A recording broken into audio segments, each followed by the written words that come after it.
ওয়াকফ বিক্ষোভের আগুনে জ্বলেছিল গোটা গ্রাম। দুষ্কৃতীদের তাণ্ডব নৃত্য দেখেছিল মুর্শিদাবাদের বেদবোনা। ভাতের হাড়ি থেকে পড়ার বই, জমানো সঞ্চয়, জামাকাপড় সবটাই পুড়ে ছাই হয়েছিল। 3 সপ্তাহ আগে পর্যন্ত কার্যত জনশূন্য ছিল বেদবোনা। আজ সেখানে সাজো সাজো রব, কারণ রাত পোহালে আসবেন মুখ্যমন্ত্রী। ঘুরে দেখবেন গ্রাম, শুনবেন ক্ষতিগ্রস্তদের অভাব অভিযোগ। তাই বসেছে সিসিটিভি, নজর গ্রামের অলিতে গলিতে। মোতায়েন রয়েছে বিএসএফ জওয়ান, টহল দিচ্ছে রাজ্য পুলিশ, ঘুরপাক খাচ্ছে নীলবাতির গাড়ি। প্রশাসনিক কর্তারা বাড়ি বাড়ি গিয়ে লিপিবদ্ধ করছেন কোথায় কি ক্ষতি হয়েছে।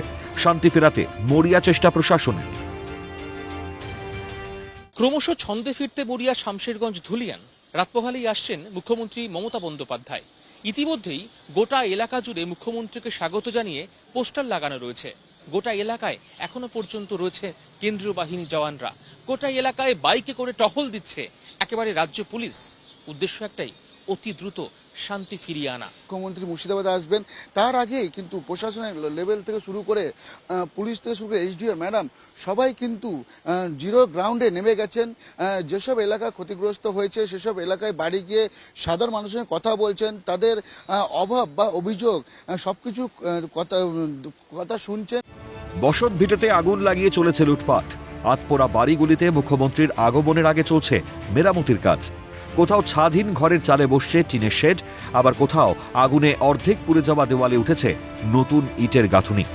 আর যেখানে গোটা বাড়িটাই ভস্মীভূত হয়ে গিয়েছিল, সেখানে চলছে বাড়ি তৈরির কাজ। আমরা এই মুহূর্তে বেদবোনা গ্রামে রয়েছে, আর এখানেই বাড়ি তৈরির কাজ চলছে। আমরা দেখতে পাচ্ছি যে এখানে মশলা মাখা হচ্ছে, বাড়ি তৈরির কাজ চলছে, এবং ঠিক পাশের বাড়ি সেখানে যে টিনের শেড দেওয়া হবে সেই শেড দেওয়ারও কিন্তু কাজ চলছে। আমরা দেখতে পাচ্ছি যে এখানে একাধিক জায়গায় যন্ত্রপাতি ছড়িয়ে রয়েছে। আমরা দেখতে পাচ্ছি সেই ছবি। আমরা দেখছি যে রাত পোহালেই মুখ্যমন্ত্রী মমতা বন্দ্যোপাধ্যায় আসবেন। ক্রমশ ছন্দে ফিরতে মরিয়া বেদবোনা গ্রাম।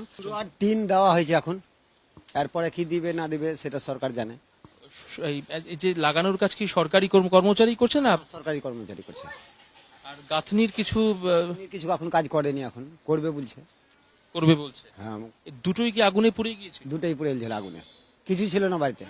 2 লক্ষ টাকা ছিল পায়ের অপারেশন করার জন্য আর ঘর করার জন্য রেখেছিলাম। আর এইদিকে খুচরা পয়সা ছিল করে রেখেছি, তা সব টাকা মানে এই জ্যৈষ্ঠ মাসে ঘর ফেলতাম এই করতো, কিন্তু মানে তার মধ্যে এইরকম করে দিল। দেখতে পাচ্ছ এগুলো যেগুলি রয়েছে এগুলো কিন্তু একেবারে গোটা জীবনের পরিশ্রম করা সঞ্চিত অর্থ, টাকা, কার্যত সেই টাকা কিন্তু ছাই হয়ে গিয়েছে। দুষ্কৃতীদের হাতে আক্রান্ত হয়ে সবথেকে বেশি ক্ষতিগ্রস্ত হয়েছিল বেদবোনা। খাবার ছিল না বিদ্যুৎ, জলের ট্যাঙ্কে মিশিয়ে দেওয়া হয়েছিল বিষ, মুখে দেওয়ার জলটুকু ছিল না। এখন সেই বেদবোনাতে বসানো হলো পরিশ্রুত পানীয় জলের কলও। মমতা বন্দ্যোপাধ্যায় তিনি আসছেন এই বেদবোনা গ্রামেই। স্থানীয় মানুষজন তারা আশায় বুক বাঁধছেন। আর এখানেই সাধারণ মানুষের জল খাওয়ার জন্য একটি জলের জন্য যে ফিল্টার বসানো হয়েছে, যে মেশিনটি বসানো হয়েছে পরিশ্রুত পানীয় জলের জন্য, এটা কবে করা হলো? পরশুদিন করেছে রাত্রেবেলা। জল খাচ্ছেন? হ্যাঁ, জল খাচ্ছি আমরা। কেমন জল? জল ভালো, খারাপ না। একবার অতি দ্রুত করা হলো। মুখ্যমন্ত্রী আসবেন? হ্যাঁ, তাড়াতাড়ি করা হলো। বুকে জমানো ক্ষত নিয়ে মুখ্যমন্ত্রীর অপেক্ষায় গোটা বেদবোনা। চাতকের মতন তাকিয়ে রয়েছেন স্থানীয়রা। নেত্রীকে কাছে পেলে শান্তি চাইবে বেদবোনাবাসী।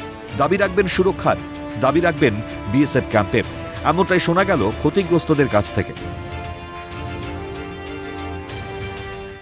মুখ্যমন্ত্রী যদি আপনাদের গ্রামে আসে, কথা বলার সুযোগ পান, কি বলবেন? বলবো আমাদের সুরক্ষিত থাকতে চাই, আমরা আমাদেরকে সুরক্ষিত রাখার জন্য কিছু ব্যবস্থা করে দেন। বিএসএফ ক্যাম্প চাইবো। আপনি কি বলবেন? হ্যাঁ, ওইটাই বলবো, ওই যে আমরা সুরক্ষিত থাকতে চাই যেন। মাননীয় মুখ্যমন্ত্রী কোনো সময় অশান্তির পক্ষে নাই। মাননীয় মুখ্যমন্ত্রী সবসময় চাই শান্তি, এবং আমরা লোকাল বিধায়ক হিসাবে শান্তির বার্তা দিয়েছি। অনেক মিটিং করেছি, মিছিল করি শান্তির জন্য। বিএসএফ এর প্রয়োজন নেই, আমাদের পুলিশ যথেষ্ট।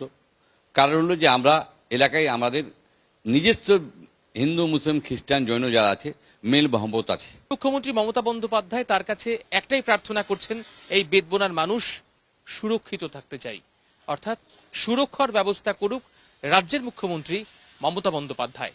বেদবোনা থেকে ক্যামেরা জাকির সঙ্গে শিবা সরকার, রাজা সাহা, ক্যালকাটা নিউজ, মুর্শিদাবাদ।